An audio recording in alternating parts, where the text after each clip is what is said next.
Head pump کا bore ہو رہا ہے جو رحمت بٹ مرحوم اور سعیدہ بٹ مرحوم کے اصالہ ثواب کے لیے لگایا جا رہا ہے، اور لگوانے والا ہے جمشید رحمت بٹ جو گجرانوالہ پاکستان میں رہتے ہیں۔ تو گھر والے اس ہیڈ پمپ سے پانی پی کے رحمت خان بٹ سعیدہ بٹ مرحوم کے لیے دعا کرتے رہیں گے کہ اللہ پاک ان کی قبر کو روشن اور منور فرمائے، اور اللہ پاک ان کے درجات بلند فرمائے، اور اللہ پاک انہیں جنت الفردوس میں اعلیٰ مقام عطا فرمائے، آمین ثم آمین۔ تو یہ وہ غریب فیملی جن کے گھر میں یہ ہیڈ پمپ لگایا جا رہا ہے جو رحمت خان مرحوم بٹ سعیدہ بٹ مرحوم کے اصالہ ثواب کے لیے لگایا جا رہا ہے، اور لگوانے والا ہے ان کا بیٹا جمشید رحمت بٹ جو گجرانوالہ پاکستان میں رہتا ہے۔ تو یہ گھر والے اس ہیڈ پمپ سے پانی پی کے مرحوم رحمت خان بٹ سعیدہ بٹ مرحوم کے لیے دعا کرتے رہیں گے کہ اللہ پاک ان کی قبر کو روشن اور منور فرمائے، اور اللہ پاک ان کے درجات بلند فرمائے، اور اللہ پاک انہیں جنت الفردوس میں اعلیٰ مقام عطا فرمائے، آمین ثم آمین۔ الحمدللہ یہ ہیڈ پمپ اسٹارٹ ہو چکا ہے جو رحمت بٹ سعیدہ بٹ کے اصالہ ثواب کے لیے لگایا گیا ہے، اور لگوانے والا ہے ان کا بیٹا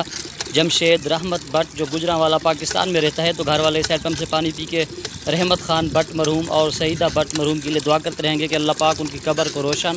اور منور فرمائے، اور اللہ پاک ان کے درجات بلند فرمائے، اور اللہ پاک انہیں جنت الفردوس میں اعلیٰ مقام عطا فرمائے، آمین ثم آمین۔ تو یہ وہ غریب فیملی جن کے گھر میں یہ ہیڈ پمپ لگایا گیا ہے جو رحمت خان بٹ اور سعیدہ بٹ مرحوم کے اصالہ ثواب کے لیے لگایا گیا ہے، اور لگوانے والا ہے ان کا بیٹا جمشید رحمت بٹ جو گجرانوالہ پاکستان میں رہتے ہیں۔ تو گھر والے رحمت خان بٹ مرحوم کے لیے اور سعیدہ بٹ مرحوم کے لیے دعا کر رہے ہیں کہ اللہ پاک ان کی قبر کو روشن اور منور فرمائے، اور اللہ پاک ان کے درجات بلند فرمائے، اور اللہ پاک انہیں جنت الفردوس میں اعلیٰ مقام عطا فرمائے، آمین ثم آمین۔